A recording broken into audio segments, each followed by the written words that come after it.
Hoje vamos falar sobre um tema que ainda desperta muitas dúvidas e, infelizmente, muito preconceito: a Síndrome de Tourette. Essa condição neurológica, caracterizada por movimentos repetitivos e sons involuntários, conhecidos como tiques, afeta milhões de pessoas ao redor do mundo.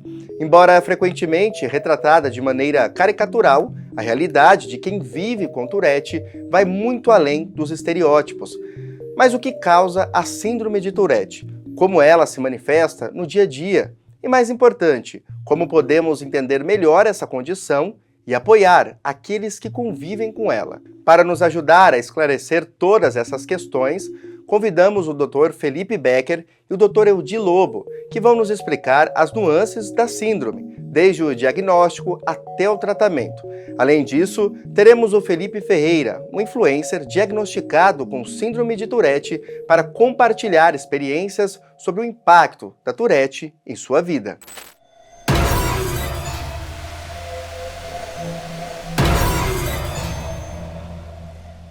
Eu sinto que vai vir como se fosse um aperto, sabe? Uma angústia que vem e eu tenho que aliviar esse sentimento fazendo tique. Por isso que a Tourette vem de encontro com você ter que fazer algo.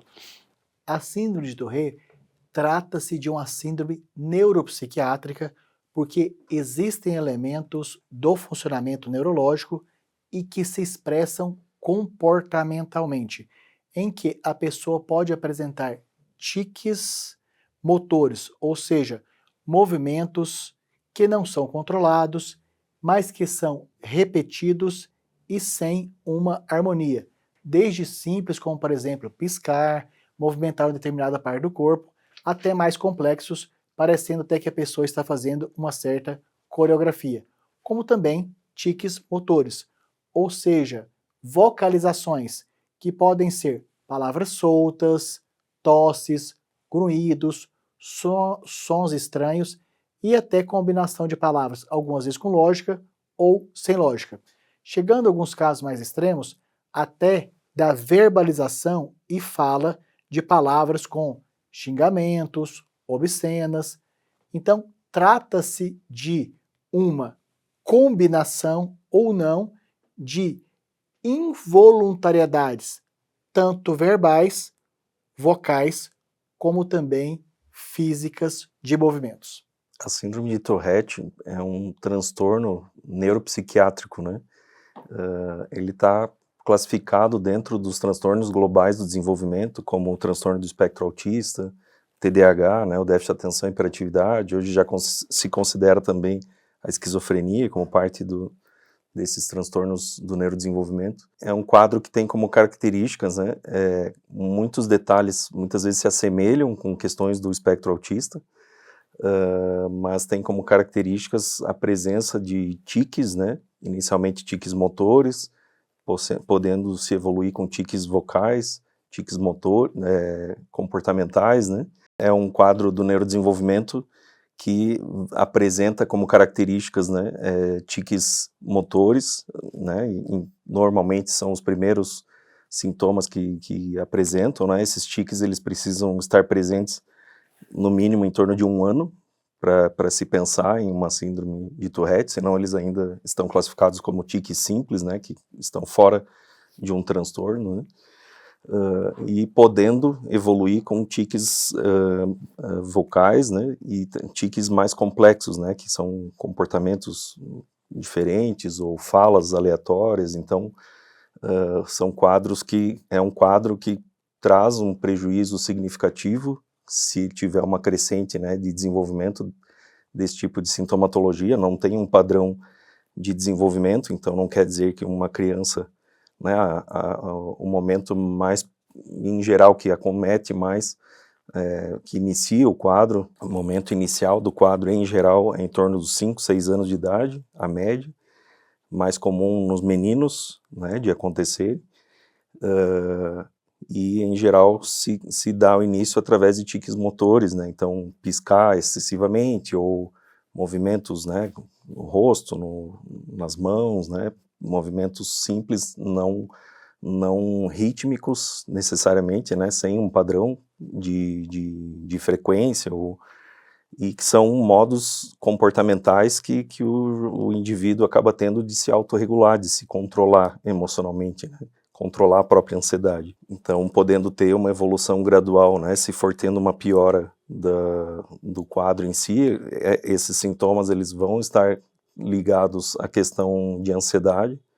Então, quanto maior a ansiedade, maior a intensidade dos sintomas com o passar do tempo, maior a possibilidade de evoluir para essas questões mais intensas, né, com uma sintomatologia mais pesada. Eu comecei a fazer uns tiques com 6 anos, 8 anos, né? Tinha ali na fase quando eu era criança mesmo, e para descobrir, meus pais, eles tiveram uma longa experiência ali comigo para saber o que estava acontecendo. Eu passei por vários psiquiatras, e foi como eu mencionei do filme, fui diagnosticado pelo filme Primeiro da Classe. Meus pais assistiram e falaram, pô, acho que é isso que o Felipe tem. Que é um filme, no caso, o Primeiro da Classe é um filme que conta a história de um portador da Tourette, quando ele era criança até ele se tornar um professor. E foi através desse filme que a gente conseguiu ter um raciocínio, que meus pais tiveram um raciocínio mais lógico voltado para a Tourette. Aí eu passei por vários psiquiatras durante os 6 até os 11 anos de idade, e com 11 anos de idade eu fui diagnosticado com transtorno. Né? Não é síndrome, mas eu gosto de colocar como transtorno de Tourette. O diagnóstico é feito geralmente de maneira tardia, porque tanto os próprios pacientes como também os familiares ficam esperando muito para procurar suporte, diagnóstico e tratamento, por entender que são questões aceitáveis, que vão passar logo e que não correspondem a uma doença.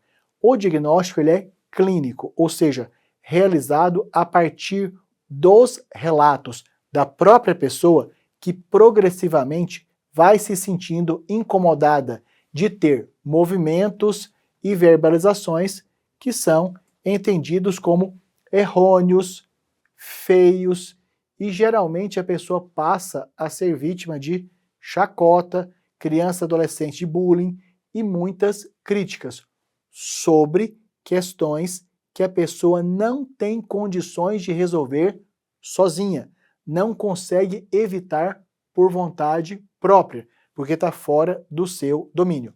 Ou, quando essas pessoas não reconhecem aquilo como um problema, mas os pais, irmãos, amigos, esposa, esposo, verifica que há algo disfuncional, muito esquisito, prejudicial e que precisa de suporte.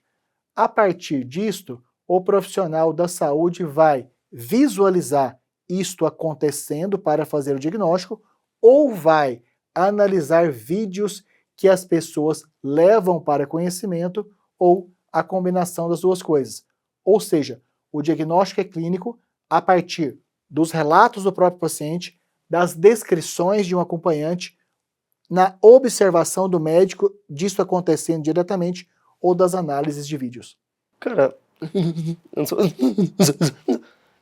ansiedade. Eu não sou uma pessoa de me vitimizar tanto, até porque eu gosto de passar a impressão de leveza, mas na adolescência, infância para adolescência foi um período ali muito desafiador, porque a criança em si ela já é maldosa na escola, tudo, e aí passa ali pela fase do bullying, ou então pelos amigos mais velhos que não sabem o que é isso. Então eu retraía muito. Eu era uma pessoa que fazia tique, hoje eu tenho um controle bom, mas eu consigo controlar o tique e ficava muito retraído. Então na adolescência eu era uma pessoa bem tímida, uma pessoa que era eu por eu mesmo e tinha meus amigos que entendiam tudo, mas era um período turbulento. Às vezes passava por alguma vergonha, fazia ação ali do tique que talvez causasse um problema sem querer causar. Então aí acaba desencadeando vários momentos que desafiam o nosso próprio corpo, nossa própria mente, dentro e fora de casa, assim, é bem desafiador.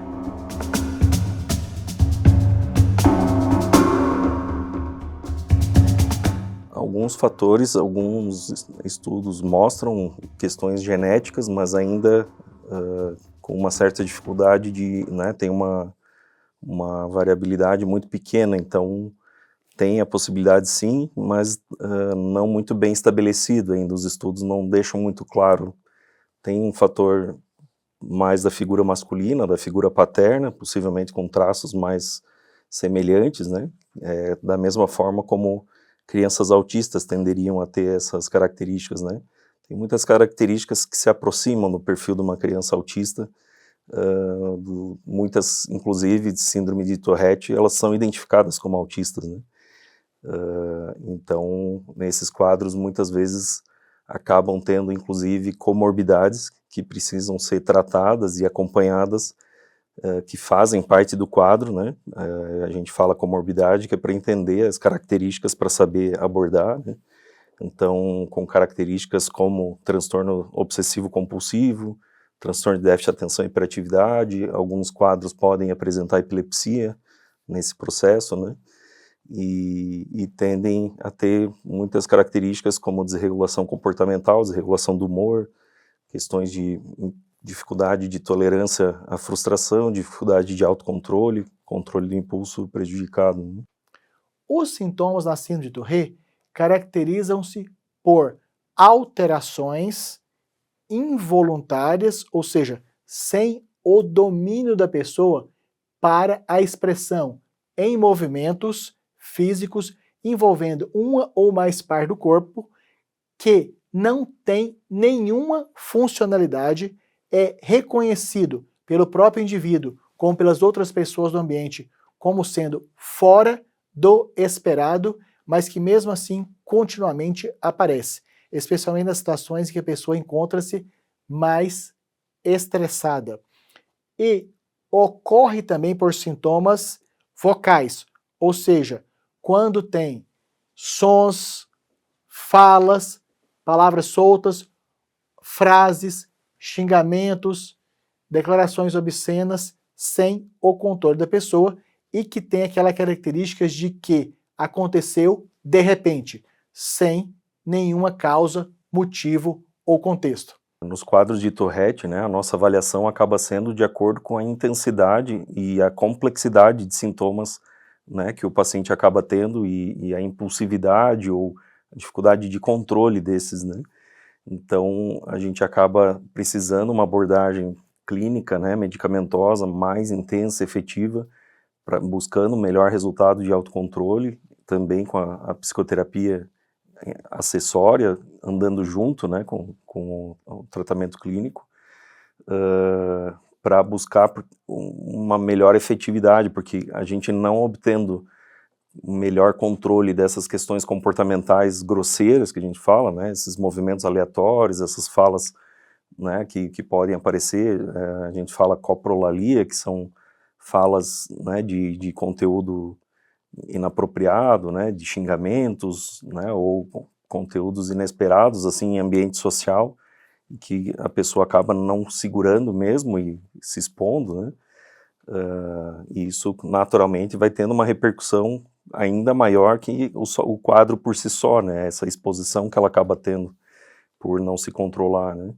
Então, a proporção vai sendo nesse sentido, né, de uma demanda cada vez maior e que, pensando em infância e adolescência, né, um jovem não tratado vai passar por todas essas questões emocionais, também uma questão de déficit atencional que, se não tratado, né, se esse quadro está instável, o déficit atencional dele é muito maior, então vai trazer outros prejuízos, né, problemas de aprendizado, problemas de interação, coisas que o quadro por si só, a síndrome já traz muita coisa, né. Então é fundamental, né, o entendimento de um quadro como esse para buscar o tratamento o mais precoce possível, né, porque o acompanhamento e a busca por controle desses sintomas já precocemente tendem a fazer o jovem já ir desenvolvendo, né, lidando melhor com as próprias emoções, com as próprias habilidades que precisam ir sendo desenvolvidas para, consequentemente, de forma preventiva e tendo um desenvolvimento mais estruturado, que possibilite naturalmente que menor será a chance de ter um desenvolvimento para uma desorganização do quadro, né? Então, quanto mais precoce a abordagem, a tratativa, melhor tende a ser o desenvolvimento estrutural, emocional e desses quadros, né?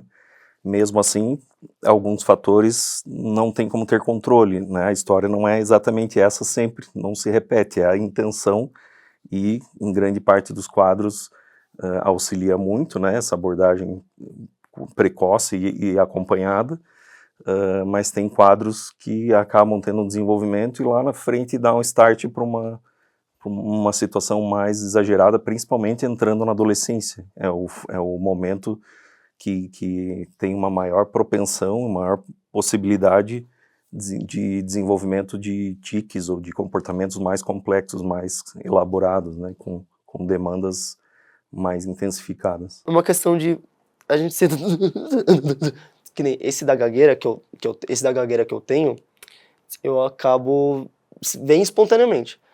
Só que quando eu vou controlar para conseguir falar, eu sinto que vai vir como se fosse um aperto, sabe? Uma angústia que vem e eu tenho que aliviar esse sentimento fazendo o tique. Por isso que a Tourette vem de encontro com você ter que fazer algo. E controlar, pensa assim, eu adoro esse exemplo e eu adoro falar sobre isso, porque pense que essa barreira, o tique e a pessoa. Quando o tique vem, é vindo movimentos constantes nessa barreira. Só que uma hora essa barreira vai encher. E a pessoa não consegue segurar, essa barreira enche em questão de 10 segundos. Em questão de segundos ela enche. Então você nunca vai conseguir segurar o tique, você consegue conter.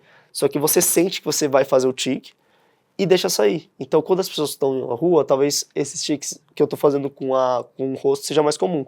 Só que em casa eu grito, aí eu já faço barulho mais alto, por questão de estar num ambiente confortável. Mas sim, tem a questão de a gente consegue sentir alguns tiques. E quando a gente está com muito tique, provavelmente você não vai perceber tanto quando vai fazer, como esses do rosto. Do rosto, às vezes eu nem percebo que fiz, mas estou fazendo. E mais tiques mais fortes, sim, a gente consegue sentir. A gente consegue sentir que vai vir e quando.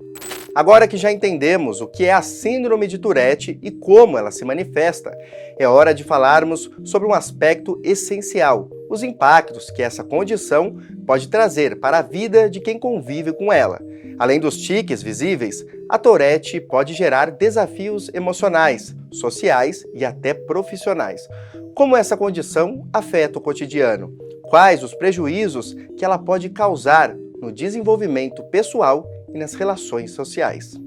Quando as pessoas com síndrome de Tourette não se reconhecem doentes ou adiam a busca de assistência, bem como se não tem o apoio familiar para ser tratado, a tendência é ter um agravamento progressivo que inclui limitação na capacidade de trabalho, restrição nas relações interpessoais, muito tempo gasto se esforçando, tentando, buscando neutralizar tanto os movimentos ou as verbalizações sem conseguir ter êxito.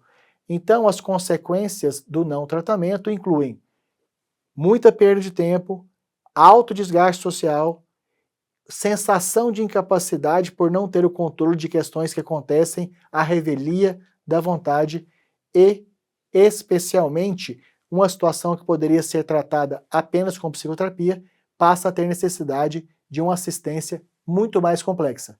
Quanto mais avançam os sintomas, quanto mais graves eles se expressam, maior vai ser o tempo necessário de tratamento para eles serem reduzidos, resolvidos e mantidos sem expressão. Ele vem de forma espontânea, né?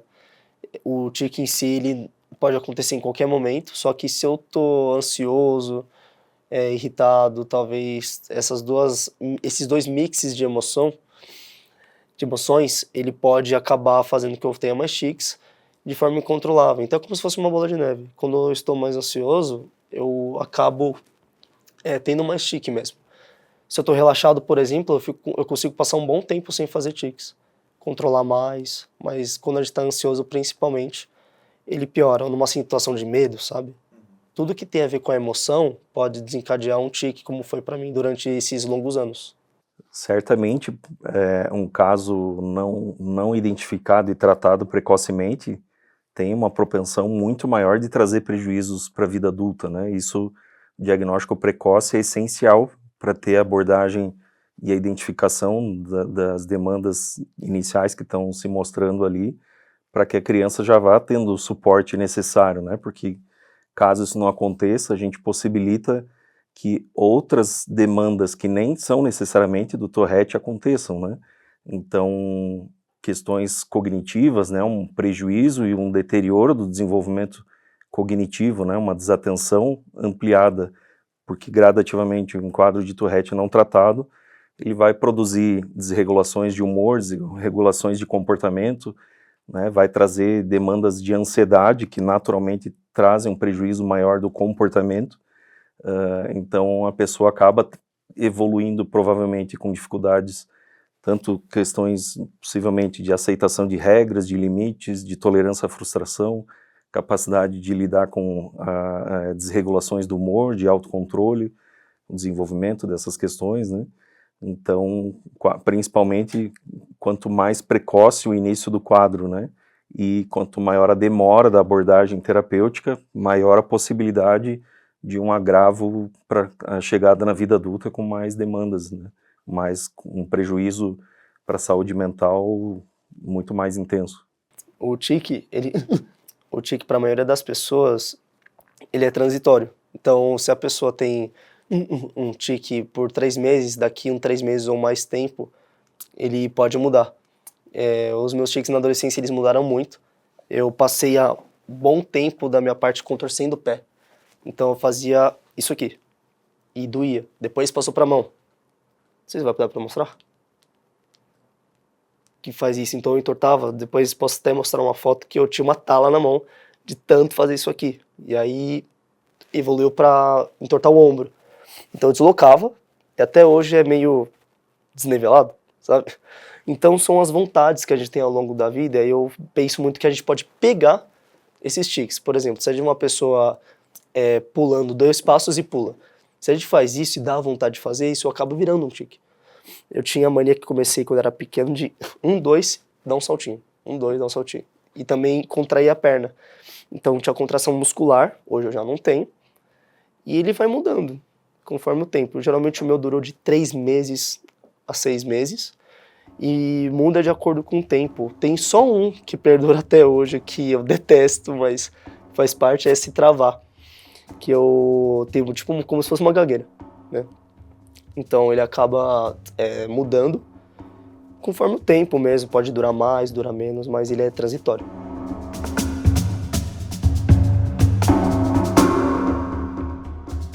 Quando eu era pequeno, eu tinha muito a mania de querer segurar e não mostrar. Tanto que pessoas só me conheceram depois nas redes sociais falando: nossa, nem sabia que você tinha Tourette. E era uma pessoa que estudou comigo. Porque a pessoa, como eu disse anteriormente, ela se retrai, fica tímida, não quer falar. Porque se ela fica ansiosa, ela vai ficar fazendo tique, ou então ele vem de forma constante. Então, às vezes, desviar que nem fazer assim, fingir que tá entortando o pescoço, sabe? Então, a criança ou o adolescente, principalmente como foi comigo, tende a segurar. Mas é uma prática que a gente pode fazer de aprender a viver com os tiques, e falar, pô, se a pessoa olhar, falar, oi, eu tenho síndrome de Tourette, já ouvi falar? E falar que é isso mesmo, sabe? Que não tem problema, é uma coisa comum e às vezes você vai estar ensinando aquela pessoa. Tipo, não mostrar os tiques, conviver com eles e fazer com que as pessoas se sintam bem, mesmo com você ao seu lado. Tipo, com os tiques ou não. Na síndrome de Tourette, quando ela está nas suas expressões mais sutis, discretas, iniciais, pequenas, elas podem, através apenas de treinamentos de substituição de movimentos, de desenvolvimento de habilidades, de antecipação das expressões verbais, em psicoterapia, tanto individual como em grupo, serem absolutamente resolvidas. Já quanto mais complexa vai ficando, maior a necessidade de ser intervenções terapêuticas e treinamentos individuais de um paciente com um terapeuta. E nas situações mais extremas, a necessidade de acompanhamento e intervenções médicas com remédios de ação no sistema nervoso central, psicológicas para a busca de habilidades, capacidades alternativas comportamentais e verbais, e em crianças e adolescentes que vão ficando limitadas nas relações sociais, nos aprendizados e nos desenvolvimentos de novas capacidades laborativas. A participação do terapeuta ocupacional ela é imprescindível, tanto para restabelecimento de funções que foram perdidas, como para o desenvolvimento de novas habilidades na resolução de problemas do dia a dia em todas as temáticas. O paciente com quadro de Tourette, né, ele acaba tendo uma complexidade de sintomatologia, né, tanto comportamental, né, essa questão motora, vocal, em que ele acaba tendo uma dificuldade de controlar o pensamento, que acaba naturalmente produzindo um comportamento impulsivamente contra a própria vontade. Então, comportamentos, seja falar coisas inapropriadas, ou se movimentar, ou fazer barulhos repetitivos, falas aleatórias, barulhos altos repentinamente. Então isso acaba, né, colocando o indivíduo de uma forma que chama muito a atenção de terceiros, né? Muitas vezes os colegas acabam não tendo a compreensão, a empatia suficiente para lidar com isso e saber respeitar, né? Então acabam facilmente sofrendo bullying, né? Sendo motivos de chacota muitas vezes, e que acabam intensificando e muito, né, a questão de ansiedade, que é o principal fator agravante do quadro, né, e denegrindo a autoestima do jovem, né, e trazendo uma propensão, inclusive, para uma evolução até para tentativa de suicídio, né. Então, exige de forma significativa, né, uma atenção das escolas, né, dos professores, para inserir os jovens, de entenderem melhor do que se trata, né? A gente precisa entender que as crianças e os adolescentes não têm entendimento e não têm maturidade para lidar com o diferente. Eles precisam ser ensinados e orientados, né? Então, a importância que fica, né, de que as escolas tenham esse entendimento que esse tipo de quadro, que não é muito frequente, é em torno de 1% da população, mas que é possível de acontecer e né, não é 1%, ainda é bastante coisa, pode aparecer nas escolas e precisa de um suporte emocional e de manejo, né, para dar o apoio necessário para o jovem. Acho que a falta de conhecimento dentro das escolas provém e fazem com que o portador se sinta cheio de traumas a partir da vida inteira dele. Então aí é a gente que escolhe, tipo, você vai levar isso numa boa ou você vai ficar com a marca do passado na sua cabeça. Porque a escola, ela é um lugar que as pessoas não estão acostumadas com pessoas fora do padrão. As crianças, principalmente. Até hoje a criança chega em mim e fala, por exemplo, nossa tio, por que você tem isso? Então aí eu explico tudo, mas a criança ela já é mais de zombar, né? Quando eu tinha lá os 14 anos, eu tinha o meu grupo de amigos, os 3, me davam o apelido de Tixan IP, porque é uma marca de sabonete, mas Tixan lembra tique. E aí tinha essa zombação, mas eu acho que é justamente a falta de conhecimento que as pessoas só adquirem com o passar da vida que fazem com que esse período seja bem complicado para o portador. Nas crianças, síndrome de Tourette prejudica desde o desenvolvimento social e nas relações, porque geralmente passam a ser motivo de piada, crítica, bullying. Isso tende a gerar um constrangimento em que as amizades ficam mais restritas. Como, infelizmente, grande parte dos professores, coordenadores, diretores de escola não tem conhecimento desta condição como sendo um adoecimento, ao invés de dar suporte e orientação familiar para a busca e tratamento, muitas vezes isso é entendido como alteração comportamental voluntária, como falta de educação, como comportamento inapropriado, e recebe são correções, ameaças, algumas vezes até castigos adaptados. E além de prejudicar, então, as relações sociais, também o desenvolvimento no aprendizado e, com isto, tende a ter menos liberdade, menos vontade e menos disponibilidade para ir em cursos extras, eventos, convivência com familiares que não são do convívio do dia a dia. Agora que já discutimos os desafios e os impactos da síndrome de Tourette, é importante falarmos sobre as opções de tratamento. Embora não haja uma cura definitiva, existem várias abordagens que podem ajudar a reduzir os tiques e melhorar a qualidade de vida de quem tem a síndrome. Quais são os tratamentos mais eficazes? Como os medicamentos e terapias comportamentais podem fazer a diferença? Vamos entender mais sobre essas soluções. Tem várias formas de tratamento. Desde remédios, mesmo, que as pessoas têm mais controle, ou conseguem ter uma vida melhor tomando alguns medicamentos. Ou então, terapia cognitiva comportamental, aromaterapia, acupuntura, várias formas que tendem a aliviar, às vezes, o corpo humano e a mente, podem ser uma forma de tratamento. E um principal que eu não esqueceria jamais, que colocaria em primeiro lugar, é a academia. O treino, ele faz com que a pessoa se controle mais. Conforme ela vai vendo músculos, conforme ela vai vendo resultado, a autoestima dela melhora. A autoestima melhorando, acho que a pessoa consegue controlar melhor, como foi o meu caso. Eu comecei a fazer academia, falando, pô, não gosto, era uma pessoa bem sedentária lá pros 17 anos. E aí entrei pra academia e me ajudou muito na autoestima e no controle dos tiques. Então, o tratamento, eu diria que os principais são medicamentos, que são a primeira forma, quando a pessoa vai para o psiquiatra e vai procurar um modo de se tratar. Psicólogos, às vezes uma terapia também pode ser a chave para a pessoa ter um convívio melhor, tanto com ela mesma quanto com as outras pessoas. Acupuntura, medicinas alternativas e academia, eu diria que são as principais. Como qualquer adoecimento, o síndrome de Tourette tem, então, nas formas de expressão clínica do adoecimento, leve, moderado e grave.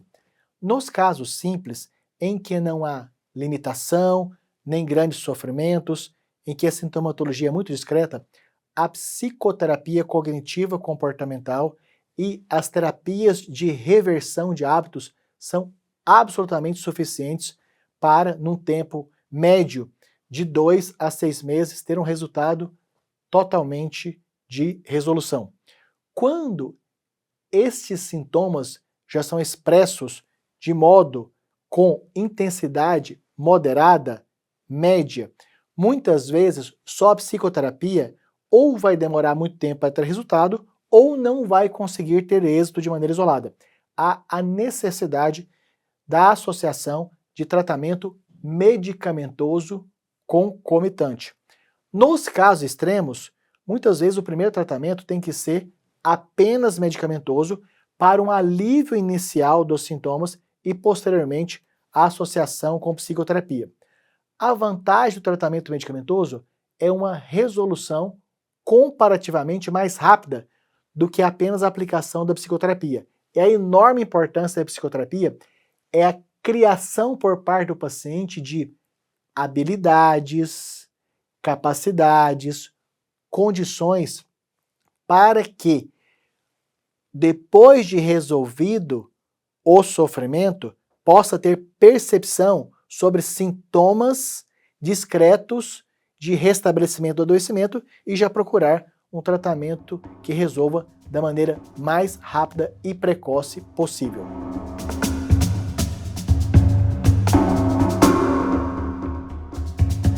Nós temos, felizmente, para a maioria dos pacientes com síndrome de Tourette, tratamentos efetivos que no médio prazo, digo médio prazo, em torno de 6 meses a 1 ano, resolvem os sintomas e especialmente quando há uma psicoterapia contínua nessa fase de tratamento, junto com o medicamento ou não, do indivíduo não ter mais esses sintomas, ou de assim que eles começarem a retornar, reconhecer, já procurar tratamento para neutralizar rapidamente. A isso nós podemos considerar como cura. Os casos onde ou a pessoa demorou muito para começar a receber tratamento, ou que a sintomatologia já inicia e rapidamente se expressa numa forma muito exagerada, ou quando a pessoa, além de Tourette, tem também outras alterações neurológicas concomitantes, por exemplo, epilepsia ou adoecimentos mentais comórbidos, como por exemplo, transtorno conversivo, transtorno afetivo bipolar, transtorno depressivo, há uma dificuldade em ter resultados dos tratamentos, uma demora de ter melhora e algumas vezes alguns sintomas até ficam sendo mantidos mesmo com tratamento intensivo. Nesse caso, então, não podemos jamais falar em cura, mas em estabilização dos sintomas, porque há alguns desses pacientes que precisam realizar o tratamento para o resto da vida. E a boa notícia é que tanto as pessoas que vão ser consideradas curadas, como aquelas cujo objetivo é a estabilização, podem ter esses sintomas desaparecidos ou reduzidos ao mínimo, de modo que possa garantir que tenham funcionalidade, de modo que mantenham as suas capacidades de relacionamento, independência, trabalho, resolução de problemas e de seguirem as suas vidas, assim como as pessoas que não têm adoecimento nenhum.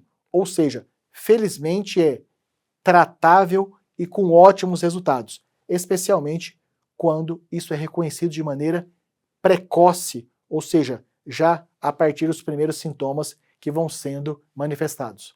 Uma coisa não tem ligação com a outra, né? A gente está falando de diagnósticos, né? São formas que são formas com que a medicina acabou nomeando e classificando os quadros em si, mas os indivíduos são completamente diferentes, mais complexos, né? E esses diagnósticos se sobrepõem muitas vezes. O quadro basal em si é o Tourette, que tem essa familiaridade com o espectro autista, e esse é um quadro por si só que tem demandas que podem apresentar, que a gente fala comórbido, né?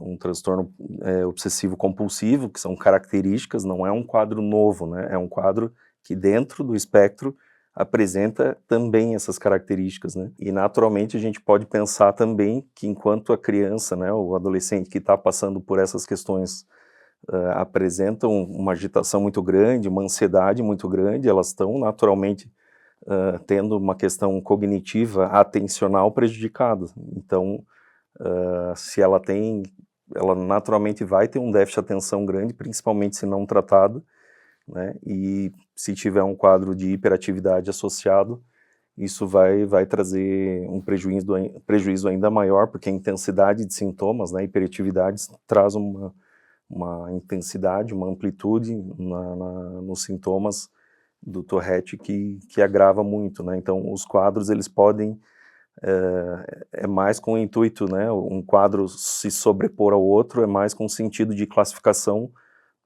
para quem for tratar e abordar, né? O psiquiatra, o psicólogo, saber identificar dentro daquela estrutura toda, daquele quadro sindrômico ali, daquele fenômeno, em que situação a gente está observando e vendo os prejuízos que estão acontecendo todos ao mesmo tempo, né? Não são coisas separadas, é um mesmo cérebro que tem uma estrutura basal com complexidades, com um funcionamento rígido, inflexível, e que essas questões cognitivas, comportamentais podem se sobrepor e aparecer, né, nesse processo do desenvolvimento. A síndrome de Tourette, predominantemente, ela começa na maioria das pessoas no final da infância, começo da fase de pré-adolescência e adolescência.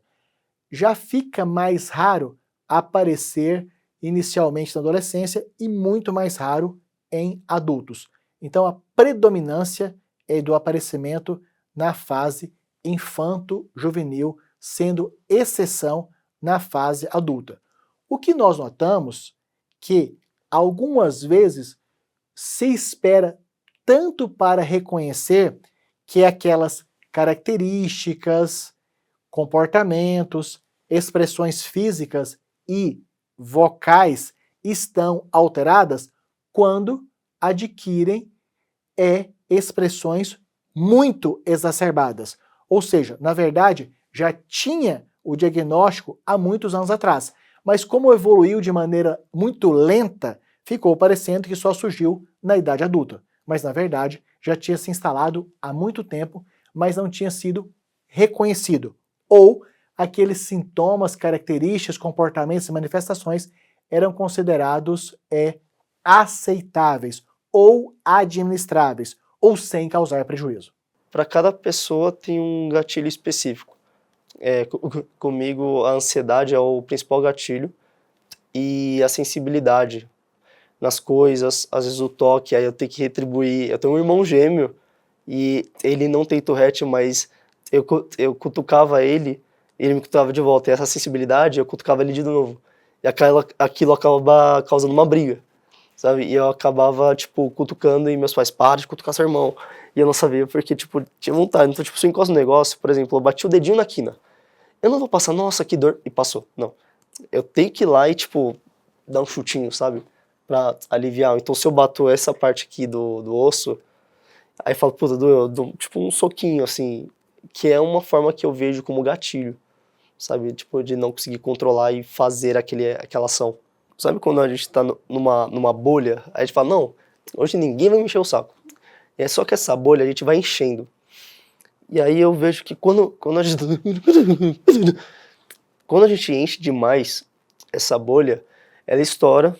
Eu já, frases muito comuns que eu escuto, que eu mesmo falava, que hoje eu já vejo de outras pessoas, não quero mais, não sei por que comigo, porque isso tem que acontecer. Se eu não tivesse Tourette, nada disso estaria acontecendo, porque são frases ali de, sabe, de estopim, que não quer mais ter aquilo.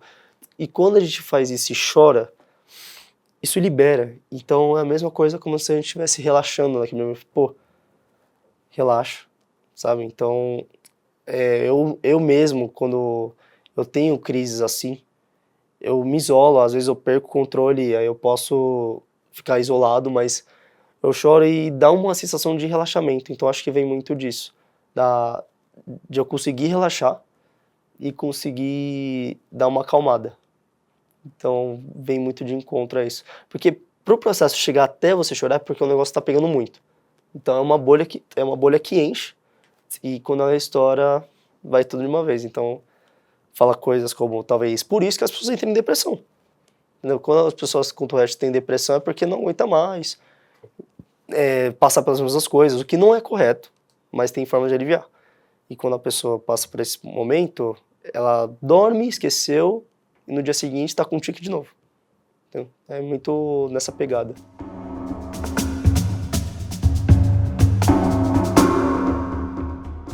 É muito bom falar sobre isso porque eu juntei uma característica, um problema, né, e uma forma de realizar um sonho. Eu sempre quis ser influenciador e isso demorou muito a aceitação. Então, isso começou há pouquíssimo tempo. 2023, eu passei por alguns momentos, talvez que me fizeram refletir. Então, eu sempre fui uma criança muito infantil. Criança não, perdão. Eu sempre fui uma pessoa muito infantil. Então, aquilo me gerava momentos ali de desconforto, porque eu fazia muito brincadeira.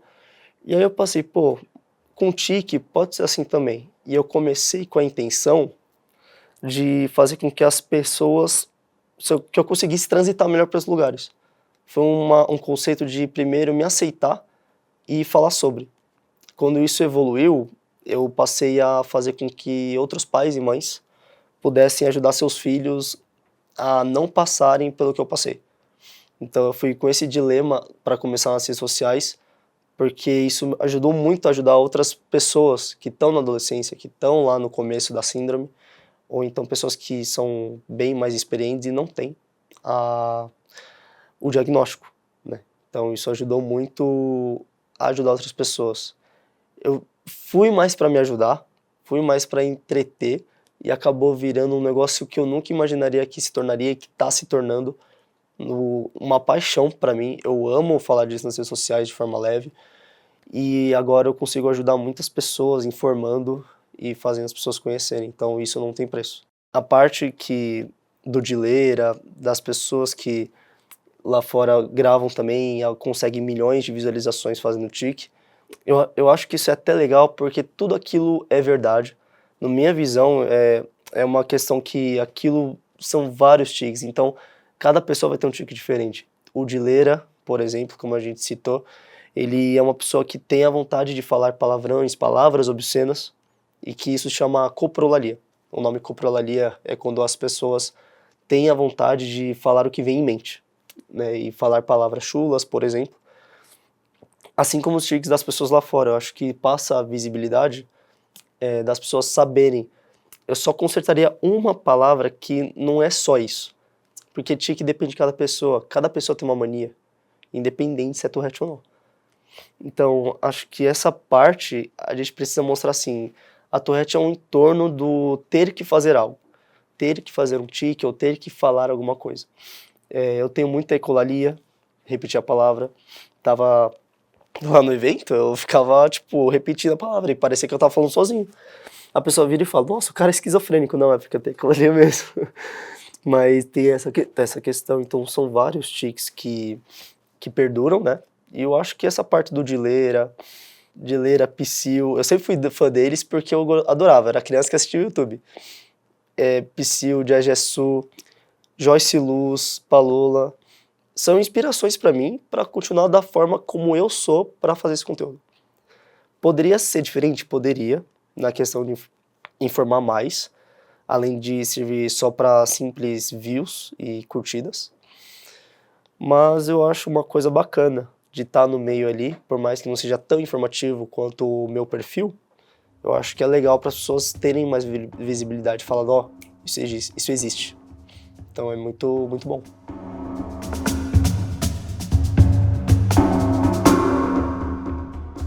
A sociedade ainda julga pessoas com síndrome de Tourette no sentido de que aquilo pode ser considerado uma fraqueza, aquilo é de que alguém que não tem maturidade ou que tem incapacidade, ou seja, entendendo que são pessoas fracas, que não teriam condição de controlar nem as suas expressões físicas, nem aquilo que sai da boca. Então, os preconceitos geralmente são colocados como pessoas fracas que são incapazes de ter controles sobre questões muito simples. Mas que, numa oportunidade de esclarecimento como essa que estamos tendo, a informação é que isto acontece de maneira involuntária, ou seja, as expressões, tanto físicas como vocais, elas acontecem com sensação de incômodo, com percepção de incapacidade, com esforço sem resultado, para que não aconteçam e acabam se expressando e fazendo com que a pessoa tenha constrangimentos, medos, vergonhas, julgamentos absolutamente injustos, porque não são do domínio da pessoa impedir que aconteçam essas expressões físicas e ou verbais. A Tourette é um quadro que ele tem, no modo geral, controle.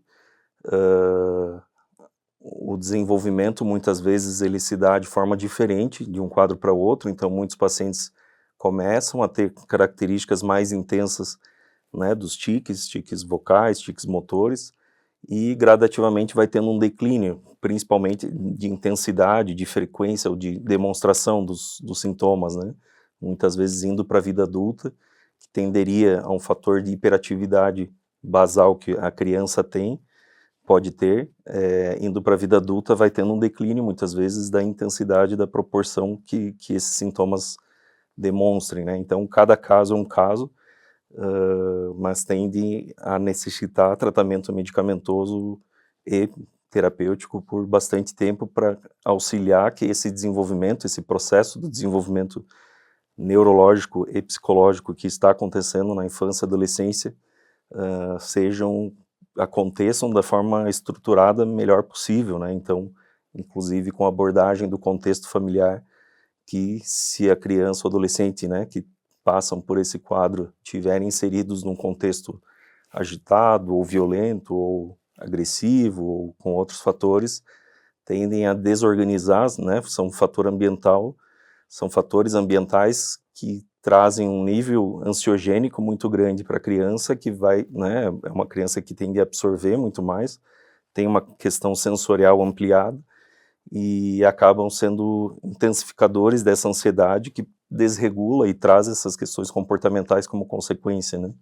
Então, são diversos fatores que precisam ser identificados e abordados, e sempre com uma visão ampla, para ter a maior assertividade possível para esse desenvolvimento gradativamente se conquistar para uma organização melhor possível para a autonomia do paciente. Para o portador que acabou de descobrir isso, eu diria que, por mais que seja assustador, por mais que seja desafiador e a gente às vezes não sabe como lidar e como fazer a gente se sentir melhor naquele momento, eu quero passar que não é o fim do mundo.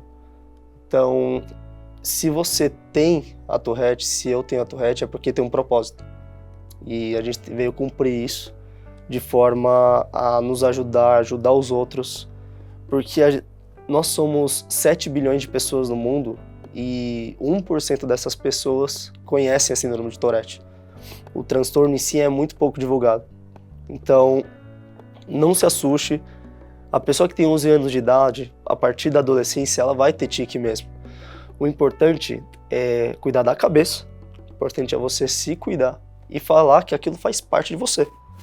O tique, ele vai fazer parte do seu cotidiano. A cura, eu vejo muito isso em mim, porque a cura não é você se curar dos tiques. Como as pessoas dizem que você tem que curar, e eu acho legal, porque aí sim não vai ter tanto problema durante a sociedade. Mas é muito bom pensar que a cura é você conviver com isso bem. Saber com que não vai te atrapalhar se você saber lidar com isso. Então, vai estar presente, só que você tem que saber como lidar, para achar maneiras, achar coisas que vão te fazer se sentir melhor, nos momentos de relaxamento, às vezes respirar mais fundo, e isso vai ser a chave mestre para você conseguir seguir uma adolescência, seguir uma fase adulta melhor. Então não se assuste, isso faz parte, isso, se está no mundo real, é normal.